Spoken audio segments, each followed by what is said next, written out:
téléspectateurs de Web Info TV, c'est l'heure de vous informer. En République démocratique du Congo, le procès pour trahison du lieutenant-général Filemon Yave Irunga est entré dans une phase décisive devant la haute cour militaire.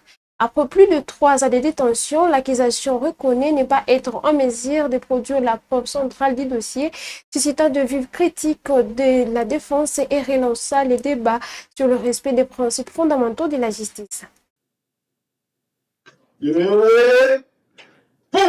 Les débats ont pris une tournure cruciale devant la haute cour militaire dans l'affaire des trahisons visant le lieutenant-général Filemon Yave Irunga. Au cœur du dossier, un message téléphonique présumé attribué à l'ancien responsable militaire rwandais James Kabarebe que le ministère public présente comme l'élément déclencheur d'un plan de déstabilisation contre la RDC. Selon l'auditeur général, ces messages auraient transité par un intermédiaire et auraient évoqué l'existence d'obstacles internes, notamment le général-major Peter Chirimwa Minkuba, présenté comme faisant barrage au projet. Pour l'accusation, cette mention constituerait un indice de collision avec des acteurs étrangers hostiles. Mais, à l'ouverture de cette phase déterminante du procès, un constat s'impose. La preuve centrale fait défaut. L'auditeur général a admis devant la cour n'avoir jamais vu personnellement les messages incriminés. Il soutient que celui-ci aurait été effacé par les prévenus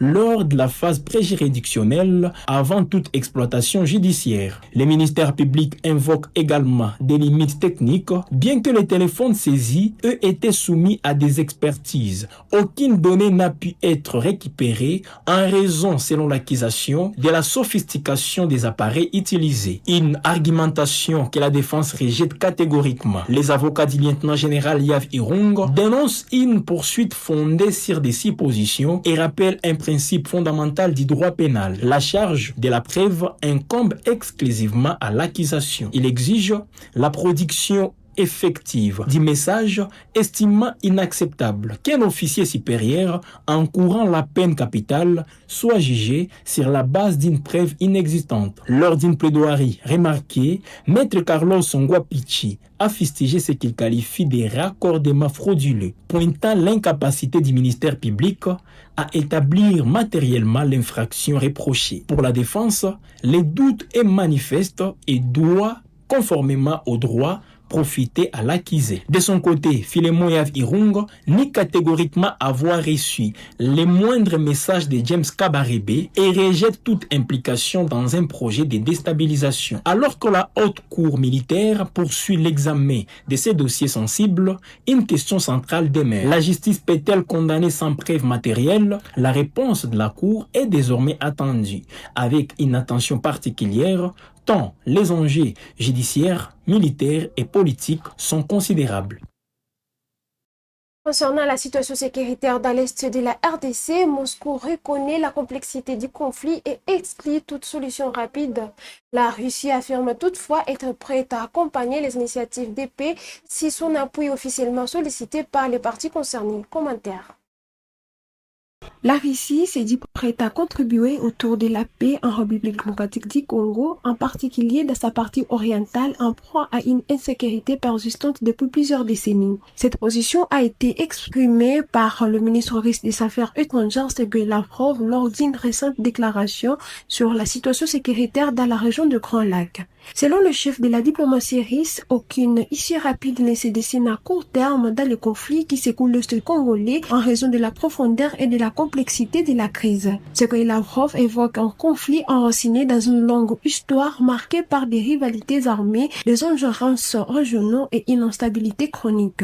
Moscou entretient des relations étroites avec la République démocratique du Congo et le Rwanda et s'est dit prête à apporter son assistance si celle-ci est sollicitée, a déclaré le ministre russe des Affaires étrangères, soulignant la disponibilité de son pays à accompagner les efforts diplomatiques et politiques visant à une sortie durable de la crise. Par cette prise de position, la Russie se positionne comme un acteur international ouvert à soutenir les initiatives de paix tout en appelant à une approche réaliste et progressive. Moscou insiste sur la nécessité des solutions concertées impliquant les acteurs régionaux et internationaux pour espérer à une stabilité durable de l'Est de la RDC. Cette déclaration intervient dans un contexte où les efforts diplomatiques se multiplient pour tenter de mettre fin aux violences armées qui continuent de fragiliser la sécurité et la situation humanitaire dans l'Est du pays. En marge du Forum économique mondial de Davos, la Belgique a réaffirmé son engagement en faveur d'une solution pacifique à la crise sécuritaire dans l'Est de la République démocratique du Congo, insistant sur la nécessité d'un dialogue national inclusif. Les détails de cet élément. La Belgique, partenaire stratégique de la République démocratique du Congo, renouvelle son plaidoyer en faveur d'un dialogue inclusif pour une sortie durable de la crise sécuritaire dans l'Est du pays. À marge du Forum économique mondial de Davos, le vice-premier ministre belge Maxime Prévost s'est entretenu avec le président congolais Félix Tshisekedi. Au cœur des échanges, la dégradation persistante de la situation sécuritaire et humanitaire dans l'Est de la RDC, marquée par de violences armées et les déplacements massifs des populations civiles. Nous avons réaffirmé notre engagement pour une solution pacifique à l'Est de la RDC et le respect de son intégrité territoriale, a déclaré Maxime Prévost. Il a souligné l'importance d'un dialogue national inclusif qu'il considère comme un levier essentiel pour apaiser les tensions et favoriser une paix durable. La Belgique s'est dit particulièrement préoccupée par la situation humanitaire dramatique dans les provinces touchées par le conflit, où des milliers de personnes vivent dans la précarité, prises en étau entre les affrontements et l'insécurité, notamment dans les zones affectées par les actions du M23. Appelant à un cessez-le-feu immédiat, Bruxelles entend également mobiliser ses partenaires européens afin d'attirer davantage l'attention de la communauté internationale sur la crise dans la région de Grand Lac. L'engagement belge en faveur de la RDC s'inscrit dans la continuité. Déjà active dans les efforts de stabilisation, la Belgique affirme sa volonté de poursuivre son soutien diplomatique, humanitaire et sécuritaire en coordination avec les acteurs régionaux et internationaux. La rencontre entre Maxime Prévost et Félix Tshisekedi a enfin permis de réaffirmer la solidité de relations bilatérales entre les deux pays et d'explorer de nouvelles perspectives de coopération, notamment dans les domaines de l'économie et de la sécurité et du développement. De son côté, l'opposant Ados Ndombasi appelle à l'unité face au régime de Félix-Antoine Tshisekedi. L'ex-député fustige les erreurs du passé, dénonce la répression de voix dissidentes et plaide pour un conclave raison de l'opposition à Kinshasa afin d'élaborer une stratégie commune. Ces propos sont ici. Je vous salue. Un adage africain dit « Seul, on va plus vite. Ensemble, on va plus loin. » Une opposition divisée, sans stratégie, est une terre fertile pour la pérennisation du régime de M. Félix Tshisekedi Tshilombo. L'histoire politique congolaise nous l'enseigne sans ambiguïté. Une opposition fragmentée, sans vision commune, ni stratégie claire, constitue une terre fertile pour la consolidation d'un régime qui refuse l'alternance démocratique.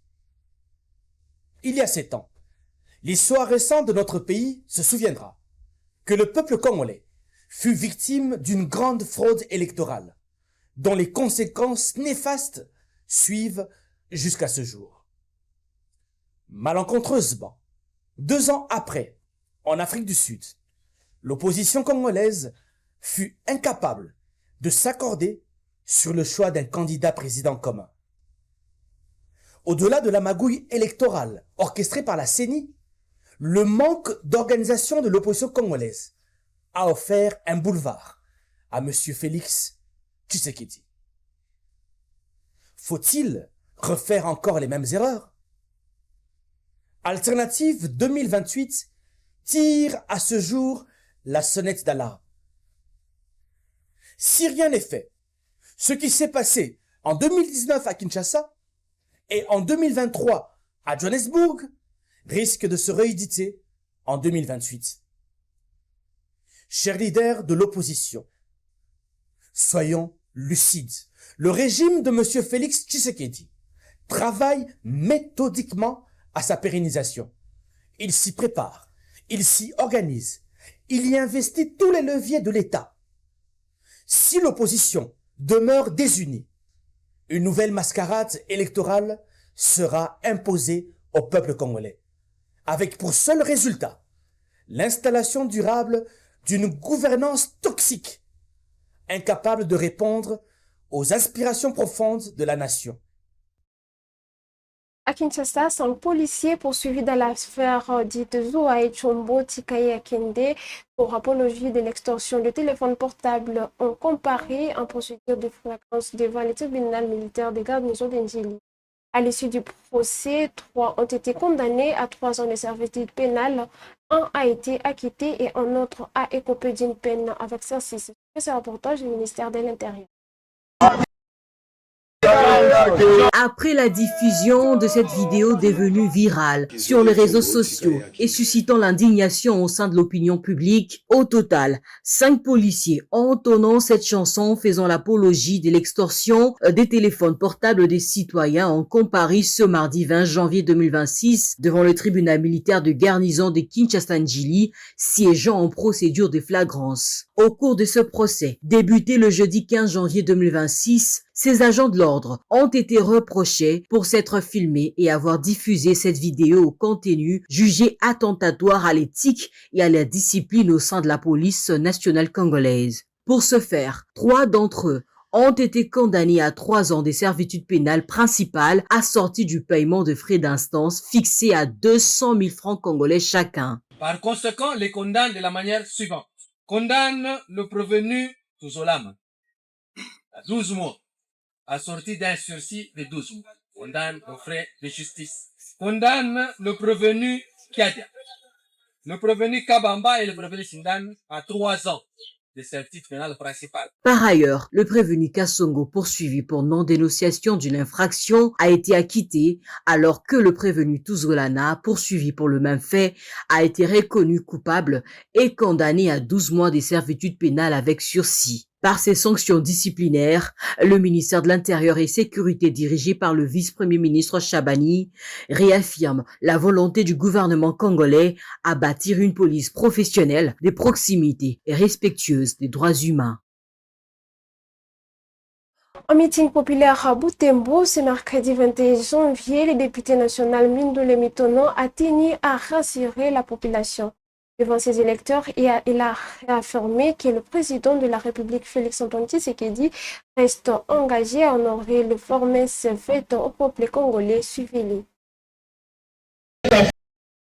Tafadhali salimia population ya Butembo na uyambie kama niko nakumbuka mambo yote nilisemaka pale Butembo, na wasiwaze tunarudia nyuma, tuko tu tunapikana na hawa maadui, na wasiwaze mimi ndawatrair. Anasema hata watrair, mambo yenye muko na hayo mkito tabakia tu hivi.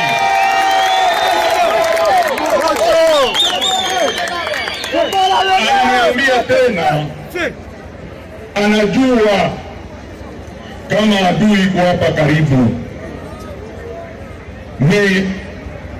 Anasema kulikuwa mambo mingi ndawaelezea nayo nyuma, ndawapatia mambo yote juu ya vita hii,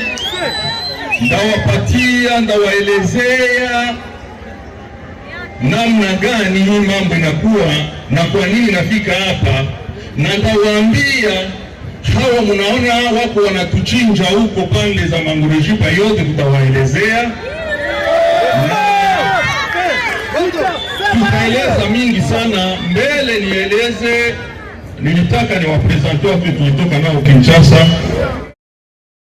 Enfin, à Lubumbashi, les chantiers de modernisation de l'aéroport international de la Loanon étaient ce mardi 20 janvier 2026 au centre de l'attention des autorités nationales. Le vice-premier ministre des Transports Jean-Pierre Bemba, qui est rendu pour évaluer l'état d'avancement des travaux, une visite effectuée en présence du gouverneur intérimaire du Lualaba, Martin Kazembe. Les détails de ce reportage. Arrivé ce lundi 20 janvier 2026 à Lubumbashi, le vice-premier ministre et ministre des Transports, voies des Communications et des Enclavements a été accueilli à sa descente d'avion par le gouverneur intérimaire du Haut-Katanga, Martin Kazembe Choula.